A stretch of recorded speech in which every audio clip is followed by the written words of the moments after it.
In theory, there are only four styles of Hey parenting. everybody. Authoritarian parents are controlling and demand obedience without considering the child's point of view. Permissive parents are loving but don't exert any control. There are no rules.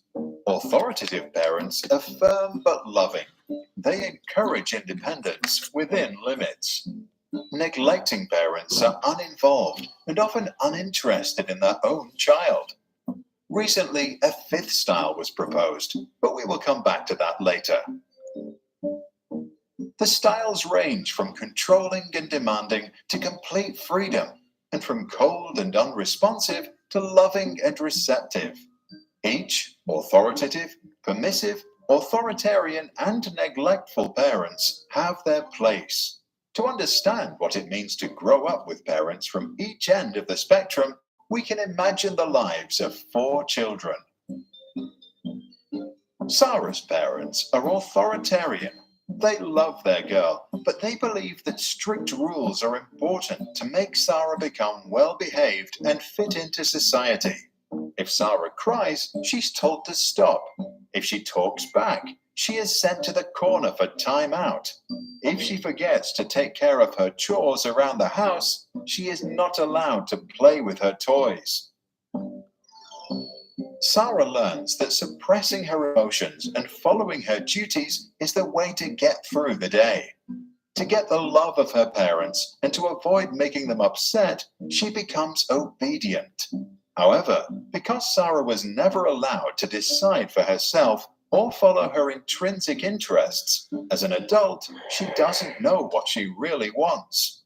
She begins living a life that seems perfect to her parents and society, but might leave her unhappy on the inside. Permissive parents, like those of Peter, enjoy their little boys so much that they believe they should fulfill all his wishes, give him full freedom, and never say no. Peter enjoys full control over his parents and gets whatever he wants. If he doesn't want to walk, he'll be carried. If he wants ice cream he gets. If he wants to play games, he'll be playing them all night. Peter grows up completely without borders and does whatever he thinks is right.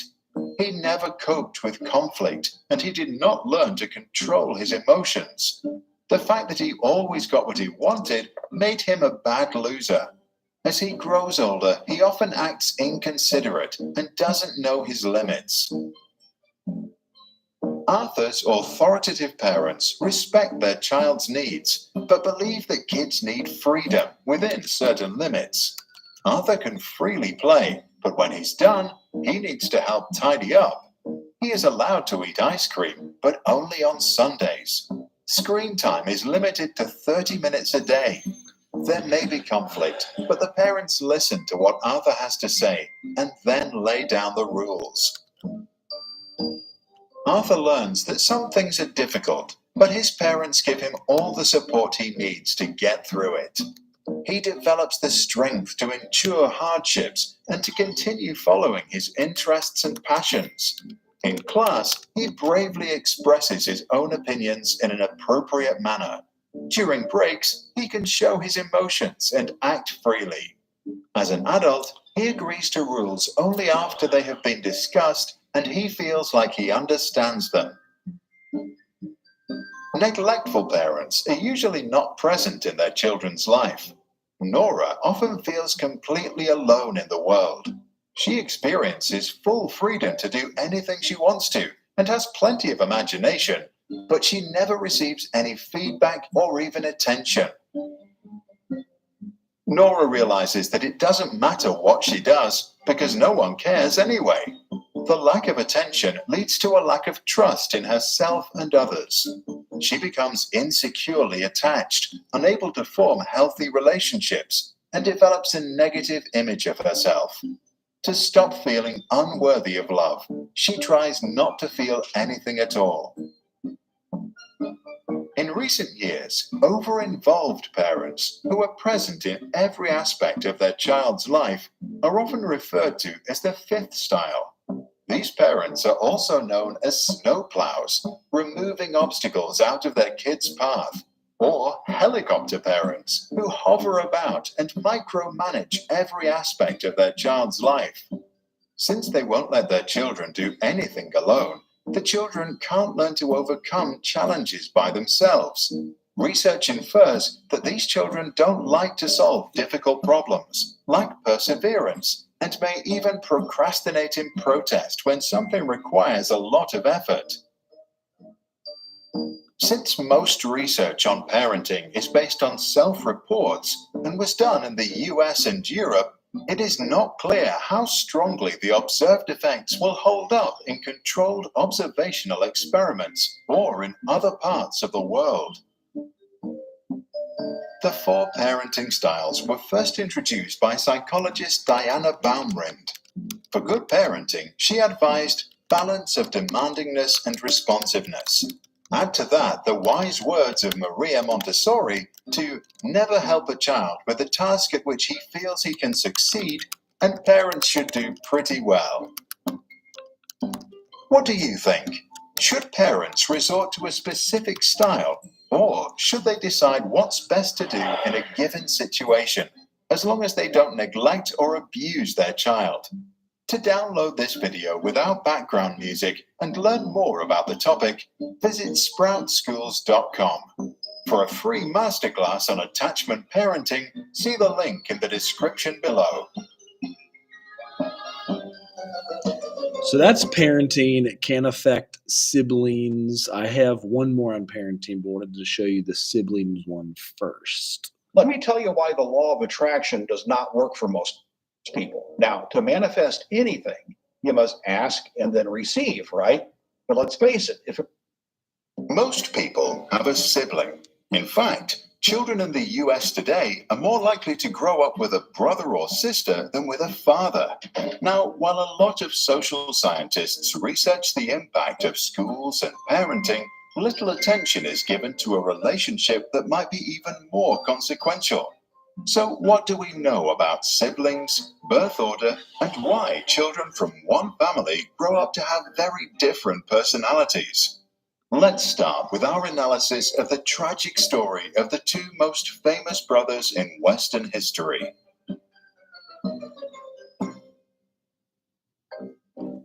Once upon a time, there was a boy named Cain who received all the love and attention from both of his parents. Growing up, the boy knew only one world, and he himself was at its center. Everyone around him cared only for him and nothing else. All that changed when his mother gave birth to Abel. Cain should have understood that his parents' attention now had to be divided between him and his brother. This was a revelation he wasn't able to accept, and he became increasingly jealous and sometimes even violent against his little brother. Cain, as the firstborn, naturally looked up to his father as his role model. Following convention, the father himself raised the boy with certain expectations. It was therefore especially painful for Cain to see that his father now cared so much for his younger brother. Abel naturally looked up to his brother for guidance. Things were not easy for him either, but unlike Cain, Abel knew no different. As the boys grew up, Cain gained a strong sense of responsibility and, following tradition, took over the family farm. Abel, who was free from any obligation, chose to become a shepherd. Cain envied his younger brother's autonomy because life as a farmer became increasingly difficult. And on the day that the brothers were to make a gift to their father, Cain only brought a few bundles of dry grass. Abel, who did well for himself, brought an entire lamb.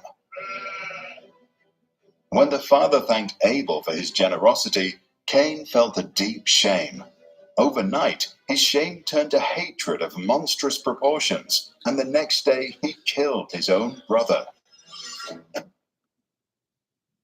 The first big contribution to the field of sibling research came from the Austrian psychiatrist Alfred Adler and his theory of individual psychology.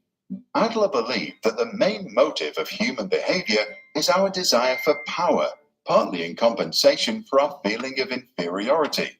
Hence, sibling dynamics play a central role in family life and personality development as we grow up. Adler argued that children who grow up in the same family experience the family differently. In particular, sibling rivalry over family resources influences the development of personality. As a means of reducing competition, siblings differentiate, develop different qualities, and choose different interests. When siblings don't find their niches, their relationship can suffer. The Kellogg brothers hated each other and fought in court over who invented cornflakes. The Dasslers competed in business. After one started Adidas, the other founded Puma. But many siblings love each other more than anything. So what do we know about siblings in general? Here are 6 things science suggests to be true. Firstborn and single children look up to their father or mother as role models. The gap in mental and physical development between them and their parents may be the reason that they have, on average, a higher IQ. Parents tend to give their firstborn more attention and often set higher expectations. If they can't live up to those expectations, they may feel inferior, but on average, they seem to benefit from their position. Younger siblings model their development after their big brothers or sisters. They have a smaller developmental gap to overcome. They may also feel that they have less to prove, but as a result of a lack of parental attention, they develop social anxiety more often. On average, relationships between brothers are more conflicted. Relationships between sisters are more intimate. Siblings spend more time together than they spend with their parents. Younger siblings even twice as much. Children with siblings are physically more active and less often obese. They are often happier too. Some studies suggest that they develop social skills faster than children from only child families, but the research isn't conclusive. Sibling attachment seems to be a strong predictor of well-being, sometimes more important than paternal attachment. This also means that if one is bullying the other, it can affect them for life. One Swedish study of people aged 80 years found that while closeness to friends did little for total life satisfaction, feeling close with a sibling did a lot. For those of you struggling with a difficult sibling, Adler had the following advice. A simple rule in dealing with those who are hard to get along with is to remember that this person is striving to assert his superiority, and you must deal with him from that point of view.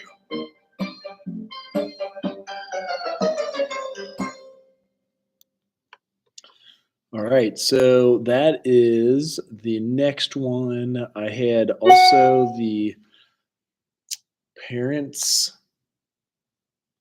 style, which there's 4 I'll show on the YouTube. And this is a quiz that just kind of shows a few of each one.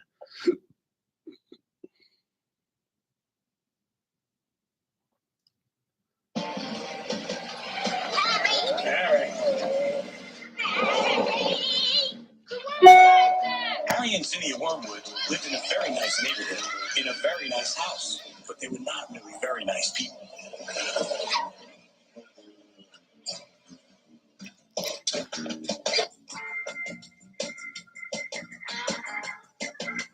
The Wormwoods were so wrapped up in their own silly lives that they barely noticed they had a daughter, had to take care of herself.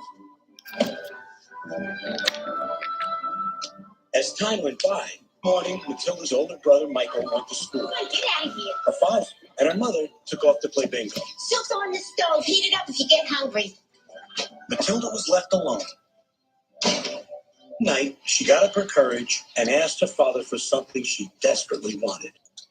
A book? What do you want a book for? To read. To read? Why would you want to read when you got the television set sitting right in front of you? There's nothing you get from a book that you can't get from a television faster. Get away. She saw that whatever she needed in this world, She'd have to get herself.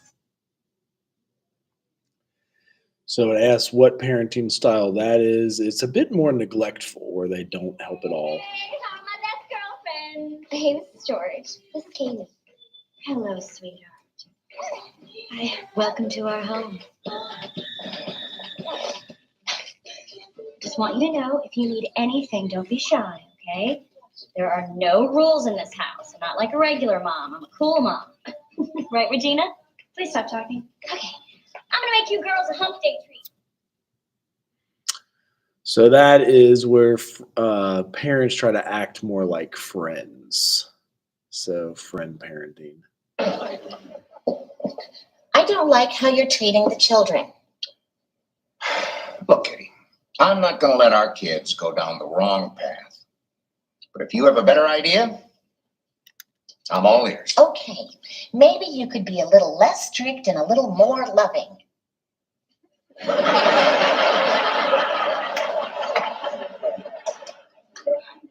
Okay, Kitty, enough with the sarcasm.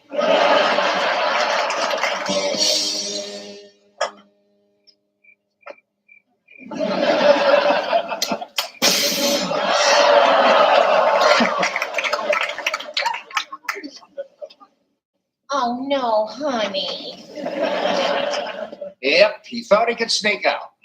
So, what now, Ho Chi Minh? I want to tell you one thing. Playtime is over. Your friends are no longer allowed in the house. Wait, what? No, we'll talk about it in the morning. Fine. We'll talk about it in the morning. We'll talk about how your friends are no longer allowed in the house.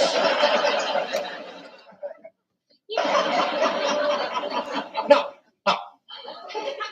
This is for his own good.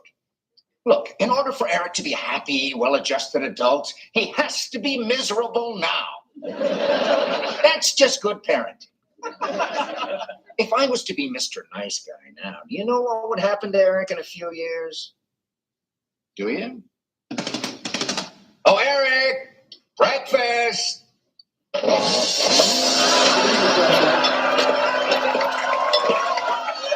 They're not coming in person today? Sweet little baby boy. Why? Sort of. Why didn't I I discipline kind of want to get done quick so I can go run before.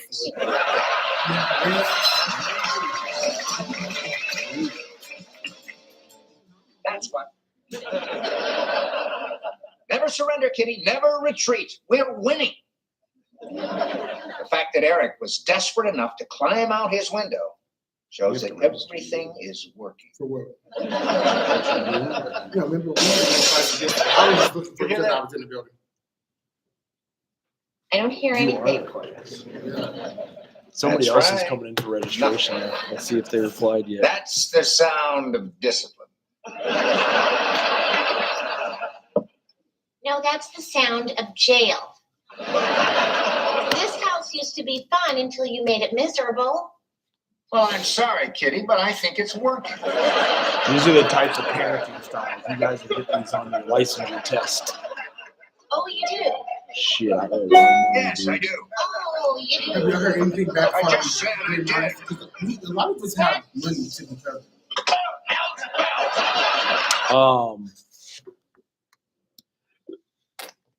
The dean emailed the money people. Who's our dean? Here goes. My science grade was an F, and Kimmy changed it to an A. I'm just guessing she doesn't have the authority to do this. Dad, I'm sorry, but with work and all my other classes, I didn't have time to study for my science test. Then you should have come to me and told me what was going on. PJ, we had an understanding. You wanted to be a responsible adult, and this is the least responsible thing you could have done. I just wanted to prove that I could earn my own money. Well, that's all out the window now, because you're going to have to quit your job and no hanging out at the mall until you pull up that grade.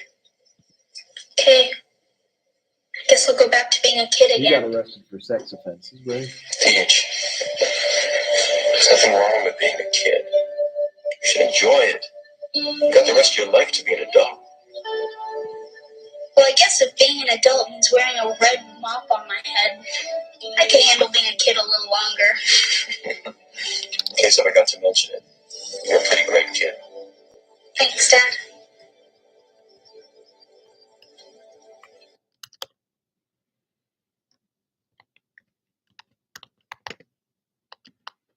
So that was kind of a loving, Now- nurturing parenting. Remember when I spent the night at Jeanette's house a couple weeks ago? Yes, I do.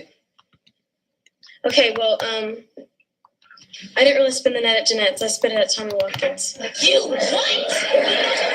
Cosby's. He was receptive stuff too. Why did Mr. and Mrs. Watkins call us and tell us about it? They were on vacation. They were? You spent the night at Tommy Watkins' house and his parents were not there? Yeah. We didn't do anything. Mom, are you angry? Oh, no, I'm not angry. I'm mad. You need someone to talk to you. I was kidding. I spent the night at Jeanette's. You could call her mom and ask her. It's a joke. I think that what we have to understand is that we're going to get angry. But what we're hoping for is that you all would still come to us if you have any problems, as opposed to going to other people. We love you. And I don't think that anybody can care for you with the love that we have. No one cares more than your mother and me. Okay? Well, I am certainly glad we had this little talk. Yeah. Now I'm going upstairs. I'm going to call Jeanette's mother. I was kidding. That's what I'm saying. Show me how to do it, but instead she talked about Cosby's show is supportive parenting.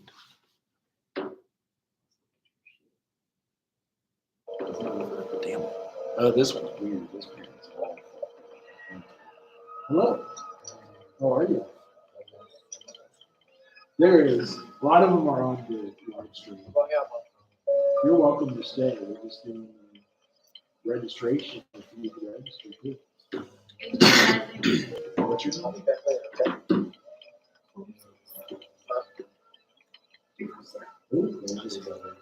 All right, see ya. Yeah, sign in on the YouTube so you get attendance.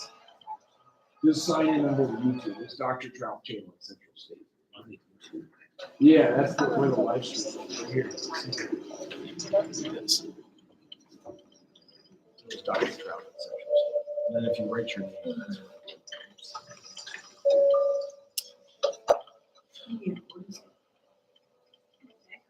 So, what's fair game? No, not. November 17th. That is stressful. Oh no. It's serious. Oh, watch this move. Gerald takes the kickoff. He shows 1, 2, 3 defenders. He breaks into the open field right left, and the right construction. Search. What do you objection to? Oh, I got my chick. That's a neglectful parent. So parenting styles. I've got every This is girl the last in one. Staff hunting for you. All right, where is it? Why haven't they found it? Veruca, sweetheart, I'm not a magician. Give me time. I want it now. What's the matter with those twats down there? For 5 days now, the entire flipping factory's been on the job. Make them what nights?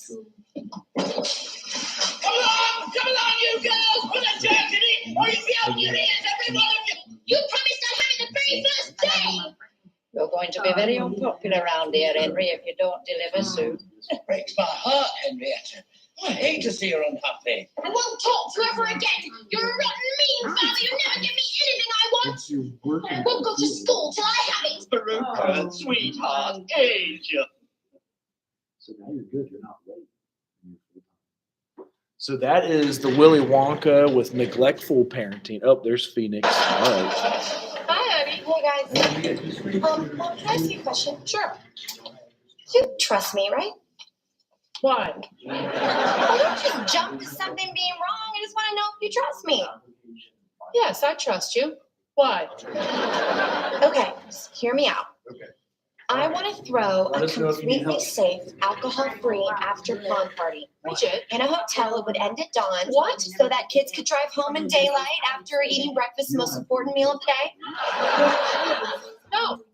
Mom, come on, I'm responsible. Do you have confidence that you raised me right? No.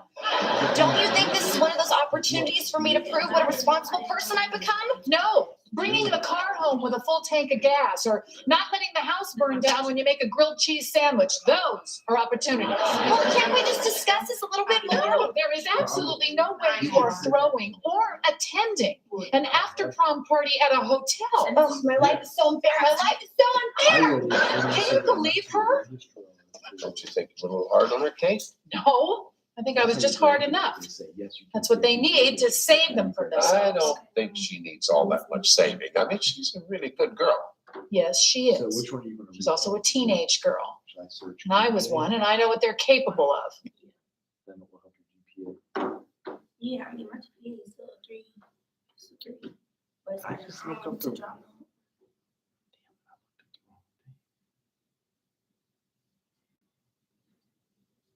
All right, so that is the last class All right, who's up next? video. Pepper. Oh, how many scenes does kickball have? You can do it, Pepecito. Remember, it's just like This is dancing. another parenting Dancing. style for you guys. And 5, 6, 7, 8, kick. Oh, Pepper. Oh, it hurts. It really hurts. Oh, if you two had any money, I'd sue you. Yeah, amor, it's okay. Oh, it's not okay. I'm out in the wild, schwitzing like a line cook. It's one humiliation after the next. Lionel, sweetheart, I want to be the father you need, but this is not me. I hate sports and nature and sherbet. God, do I hate sherbet. There's ice cream and sorbet and nothing in between. Just so you know, I don't care about kickball or popsicles or any of that stuff. I like how we live. You do? Lionel, don't feel pressure to say that if you don't mean it. I mean it. Backgammon in the study. She's from France, not a cheetah in sunglasses. Lionel, you're melting my heart. Mine too, you perfect boy. What made you think I didn't like our life?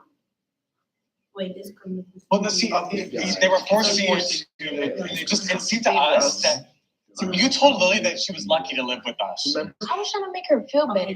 I got so much, and she gave her haircuts at home. Okay, I took a class. They wouldn't even let her take horseback riding lessons. Because it's dangerous. Or is it because you have to drive me across town at 7 a.m.? I thought good parents were supposed to do things their kids want to do. Okay, well, it's not dangerous, and she's also too young, so. The jig's up. Yes, Lily, you were being selfish, okay? You can have your lessons. Thank you. Can I take horseback riding lessons for her too? Anything you want. You can swing by and pick them up on your way. But also, I'm trying to do like the whole term because with her, she was giving us like we had to do like 5 modules in 1 week. I wish for the amazing new iPhone 15 Pro. Sean, do you mean Here's this one? The one with a titanium? modern Switch to family with Verizon to trade parenting in any iPhone to styles. get the new iPhone 15 Pro So let on me down. It's your last chance to let trade. me skip the dumb commercials for you guys. We've got Phoenix and Tiona on here. Okay, We there you should go. take another look at this cabinet color Mitchell revived from the dead. To be fair, let's look at it in the kitchen light. So imagine I'm entertaining, I'm cooking, I'm throwing out delightful quips to my guests. Be honest, does it wash me out? These are the kind of conversations I snuck under the fence for? Is that funny? Oh, what's in my act? Well, I also do this bit though where I go to a lumber yard and I meet this hot girl. Okay, I'm gonna stop you right there. If the punchline has anything to do with wood, you're better than that. Yes, I chose to be entombed in a wall rather than admit to Cam that I was eavesdropping. Yes, I realize couples counseling should be back on the table. This color Mitchell wants, you don't seem to like it. I don't love it. But he does, and let's just go with it because I want to make him happy. Wow, my wife wouldn't even ask me. You're very nice. He's lucky to have you. I'm the lucky one. Trust me. You know, we start every morning off in this kitchen, and I want us both to walk in here and see something we each love. I do. I do see something I love. It's you, Mitchell. What in the hell? You were eavesdropping. I'm sorry. I stand by what I said. Eavesdropping is wrong. I should have just asked Francisco myself. Why is it you call him boss and me Mitch? Oh, it's okay. Tell me. I can take it. Well, I can't remember his name. Some What? people are doing Really? You know, I keep wanting to say Krang, but I know that that's not right. Unless it is. It's Cam. What is? Okay, we have spent every day together. Francisco, I'm a little offended. Oh, well, if it makes you feel any better, my name's actually Fernando. You just Does help. where you study for whatever course you in, then you come in person and take the test. And somebody's actually doing it for 12 hours. My chicken. Still on parenting. My pillow. Daddy's pen. I will not apologize for loving our daughter. I'm not criticizing. I'm not only criticizing, but we did talk about giving Lily a little more independence. Yeah, which is why we put her in preschool. Yes, but you can't bear to leave her there. You always pick her up early. That is ridiculous. Okay. Lily, honey, did Daddy pick you up early from preschool today? No, Case closed. we didn't go. Case opened. We went shopping. That's enough. We bought maxi hats. You are going to your room. You're both going to her room. Do we spend a lot of time together? Yes. Do we have a special bond? Absolutely. But do I coddle her more than any other loving parent?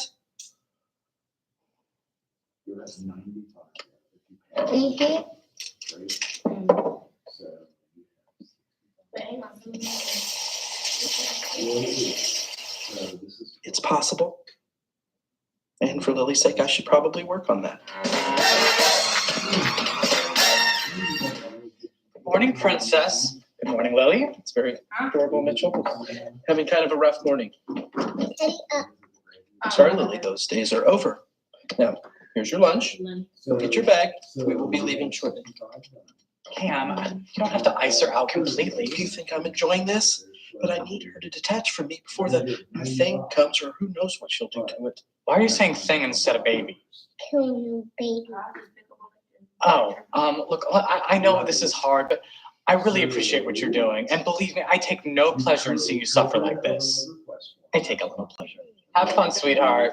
Bye. Is there only She is so sweet. Oh, thanks. Well, you should have seen her yesterday. Yeah, push the baby off of Cam's lap. Huh. I know. She is so possessive of him, but Cam's really working on trying not to coddle her so much. So I'm not really sure it's about coddling. Sounds more like a sharing issue. We've noticed Lily has a hard time with that. really, I wouldn't worry. Kids usually pick that habit up from other kids, except the ones who pick it up from their parents. We have a few of those in here. Of course, I can't share those names with you until I get a glass of wine in my hand. oh, Miss Elaine, I have been told that I might have the teensiest issue with sharing, but is that something Lily would even pick up on? My chicken. My pillow. Daddy's pen. Grounds. Okay, it's possible, and I suppose for Lily's sake, I should work on that.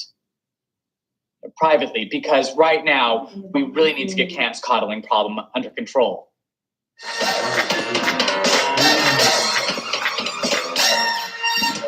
If you took 8 of these, but there's weird, see the weird ones? Like, you could do that, you could do that. Here's the ones that are like psychology. Yeah, this is Teddy. Teddy. Dr. Teddy. Teddy was Mitch's one significant boyfriend before me. Mitch had recently just come out, and as he put it, it was hard to love someone else if he couldn't love himself. I actually said those words. It's kind of hard to love myself right now. You were the one who said, I need some time. I'll call you when I heal more. 10 years later. I never said that. Time to heal more. That's so sweet and sensitive. Why did you kill that part of yourself?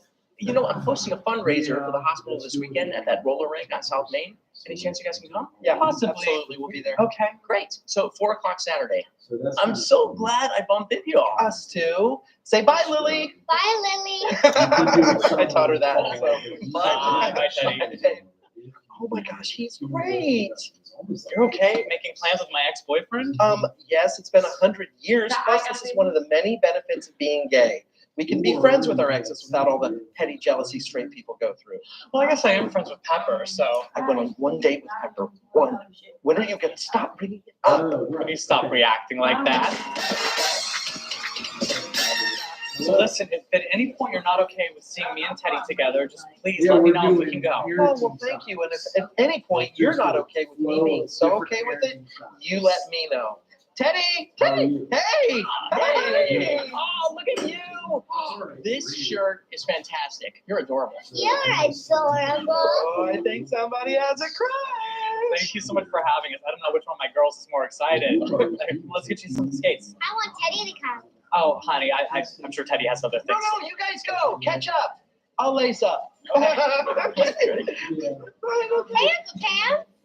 Oh my gosh! Hey, what's going on? What are you guys doing here? Teddy invited us. Weird. You guys know Teddy? Yeah, Teddy's great. Heads up, amateurs. It's time to rock and roll. Do you get it? Cam, what are you doing here? Oh, hell, it's Dad. Who's that? Not your dad. I have been avoiding his calls all day. Quick fill some shopping. Up, limbo skate kids. How low can you go? I'm at a roller rink with my family on a Saturday night. I win. I have got to get a photo of Lily. Teddy's making her giggle so hard. Oh well, everybody loves Teddy. So, But you let me know if you're not okay. Mitchell, do you know your entire family's here, invited by your ex-boyfriend, Bill and Claire, Jay and Gloria, your cousin Pete? Hey! It's a fundraiser, all right? I'm sure he just invited everyone on his contact list. That's my class. Oh well, that makes sense. Yes, of course it does. And I'm flattered. Why are you flattered? You know. I don't. You do. I really don't. Well, I'm not graduating with them kids. With 26. I'm gonna graduate in one class. But what I'm saying is, this would finish you in the fall. So you don't have to take CLEP if you don't want to. Or But I could take clip. I think But you redid this, right? Yeah. Nacho likes having a dog in his house. What do you think? I think Rich just wants to eat. Okay. So it's fine. Everybody, happy I don't want holidays. no I'm guardian Bobby phone. Flay, better known as Nacho Flay's Okay, dad. then you're And I got my fine. friend here, Chef But- Brooke Williamson. I want to show you the best parenting styles video Right, because, you gotta get a move on. right? Gotta go to work. Yeah, you're registered. You're done. You are done. Wait, what? Yeah, I registered you. In theory, there are only 4 styles of parenting. Don't I gotta pick my schedule? Authoritarian parents are controlling and demand obedience without considering the child's point of view.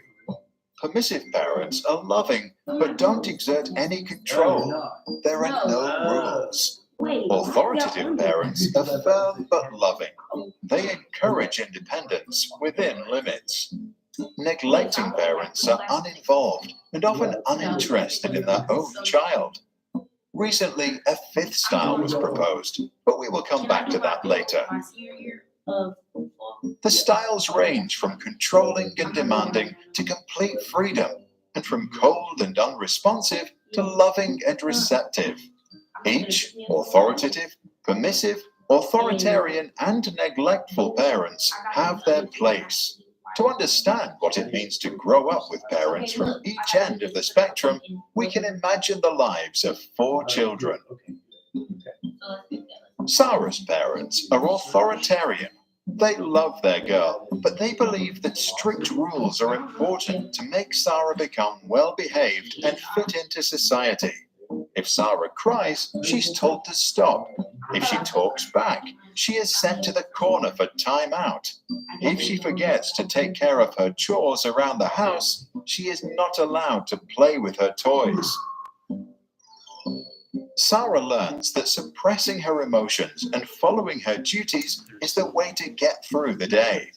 To get the love of her parents and to avoid making them upset, she becomes obedient. However, because Sarah was never allowed to decide for herself or follow her intrinsic interests, as an adult, she doesn't know what she really wants. She begins living a life that seems perfect to her parents and society, but might leave her unhappy on the inside. Permissive parents, like those of Peter, enjoy their little boy so much that they believe they should fulfill all his wishes, give him full freedom, and never say no. Peter enjoys full control over his parents and gets whatever he wants. If he doesn't want to walk, he'll be carried. If he wants ice cream he gets. If he wants to play games, he'll be playing them all night. Peter grows up completely without borders and does whatever he thinks is right. He never coped with conflict, and he did not learn to control his emotions. The fact that he always got what he wanted made him a bad loser. As he grows older, he often acts inconsiderate and doesn't know his limits. Arthur's authoritative parents respect their child's needs, but believe that kids need freedom within certain limits. Arthur can freely play, but when he's done, he needs to help tidy up. He is allowed to eat ice cream, but only on Sundays. Screen time is limited to 30 minutes a day. There may be conflict, but the parents listen to what Arthur has to say and then lay down the rules. She's super old. Arthur learns that some things are difficult, but his parents give him all the support he needs to get through it. He develops the strength to endure hardships and to continue following his interests and passions. In class, he bravely expresses his own opinions in an appropriate manner. During breaks, he can show his emotions and act freely. As an adult, he agrees to rules only after they have been discussed and he feels like he understands them. Neglectful parents are usually not present in their children's life. Nora often feels completely alone in the world. She experiences full freedom to do anything she wants to and has plenty of imagination, but she never receives any feedback or even attention. Nora realizes that it doesn't matter what she does because no one cares anyway. The lack of attention leads to a lack of trust in herself and others. She becomes insecurely attached, unable to form healthy relationships, and develops a negative image of herself. To stop feeling unworthy of love, she tries not to feel anything at all. In recent years, over-involved parents who are present in every aspect of their child's life are often referred to as the fifth style. These parents are also known as snowplows, removing obstacles out of their kids' path, or helicopter parents who hover about and micromanage every aspect of their child's life. Since they won't let their children do anything alone, the children can't learn to overcome challenges by themselves. Research infers that these children don't like to solve difficult problems, lack perseverance, and may even procrastinate in protest when something requires a lot of effort.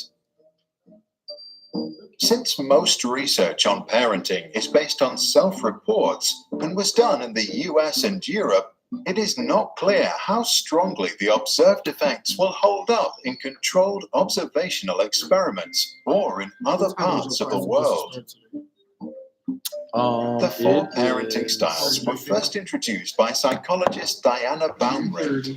For good parenting, she advised balance of demandingness and responsiveness. Add to that the wise words of Maria Montessori to never help a child with a task at which he feels he can succeed, and parents should do pretty well. What do you think? Should parents resort to a specific style, or should they decide what's best to do in a given situation, as long as they don't neglect or abuse their child? To download this video without background music and learn more about the topic, visit sproutschools.com. For a free masterclass on attachment parenting, see the link in the description below.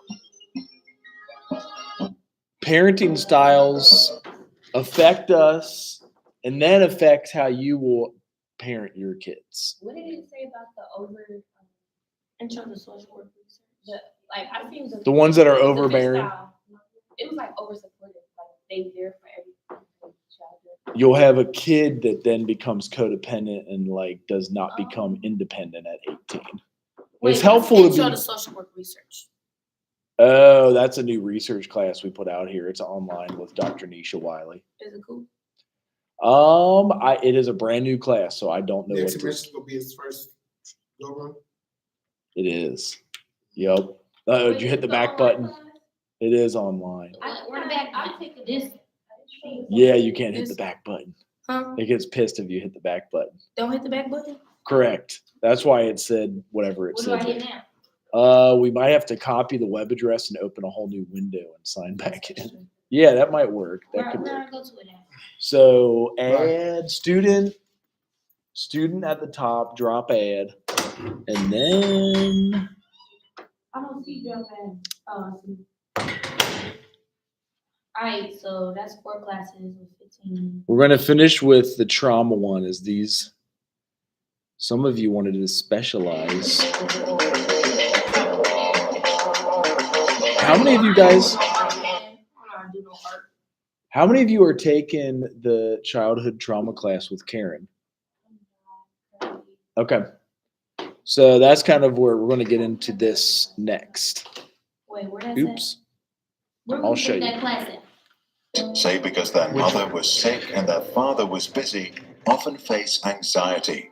As a result, their body produces stress hormones. If this happens a lot, these hormones become toxic for their developing brain, which then later can repress emotional and cognitive well-being for life. The real story of Daniel Rukarianu, who spent part of his early childhood in a Romanian orphanage, shows the full impact neglect can have. The story began in 1966 when Romania's then leader, Nicolae Ceausescu, wanted to make his country a world powerhouse and came up with laws to increase the country's population. Abortion and contraception were declared mostly illegal. While the law led to a rapid rise in birth rates, many of the poorer families were unable to take care of all their children, and Daniel and around 500,000 others were sent to state-run institutions. In most orphanages, there were no toys, no books, or anything else to stimulate cognitive development. Many kids just stared at the bare ceilings, waiting for their next meal. Due to the lack of human contact, some babies develop strategies for self-stimulation, such as rocking back and forth. The cognitive neglect often led to lower IQ scores, delayed language development, and a lack of creative thinking. This happens because our brains build connections with every new experience and stimulation. If there are no rich experiences during the first years of life, the period in which the brain develops the fastest, children cannot build the foundations necessary for optimal future learning. They miss out for life. Daniel lived with over 400 other children, and their shared bedrooms were hardly ever cleaned. The meals were mostly tiny portions of boiled cabbage, which the staff would sometimes steal to eat themselves. Some supervisors used violence to control the orphans. Others encouraged the older kids to beat Daniel, to humiliate him and exercise authority. That's sad. The consequences of physical neglect and lack of basic nutrients caused most orphans to suffer from stunted growth. Some children contracted HIV and hepatitis B as a result of the reusing of medical supplies. The physical abuse caused severe bruising and other injuries. The overworked and undertrained staff hardly ever soothed the crying children. In fact, they barely spent any time with Daniel at all. Some children were left completely alone with their worries. Others hid their feelings from the very people who ought to protect them, since they feared being hurt. Emotional neglect and anxiety lead to an excessive production of the stress hormones known as adrenaline and cortisol, which is like poison for the developing brain. But the experience also distorted the children's understanding of love and human relationships. They learned to trust nobody, and as adults, often suffered from depression, insomnia, and social anxiety. When Ceausescu's regime was eventually overthrown and the conditions inside the orphanage were shown on television, researchers from around the world came to examine the nameless children. MRI scans later showed that some had smaller volumes of brain mass. The resulting research made a strong case that not only is nutrition vital to a child's development, but so is human contact. To help the children, a large number were adopted into foreign families. But even after being adopted, Many had problems forming loving bonds to their new parents. This aligns with the attachment theory and the notion that a child needs to establish a loving relationship with at least one primary caregiver early in life. Daniel was quite lucky with his family. While he continued to experience trauma and anxiety, he went on to have a university education, started a family of his own, and later he founded a non-profit organization for neglected children. If you grew up in a loving environment, count yourself really, really lucky. If you experienced forms of neglect, try to internalize the idea that it was never your fault, and maybe not even your parents' fault either.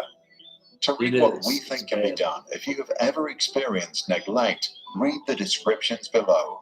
One way is to share your thoughts about neglect and how you think it affects you today. No, I'll be on there then. All right, see you. So you want me? I'm talking about that Roman clearance.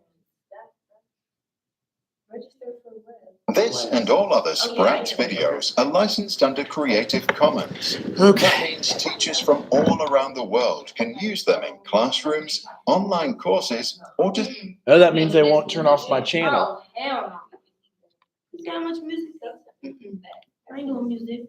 You aren't doing music? No, I don't want to. Do you guys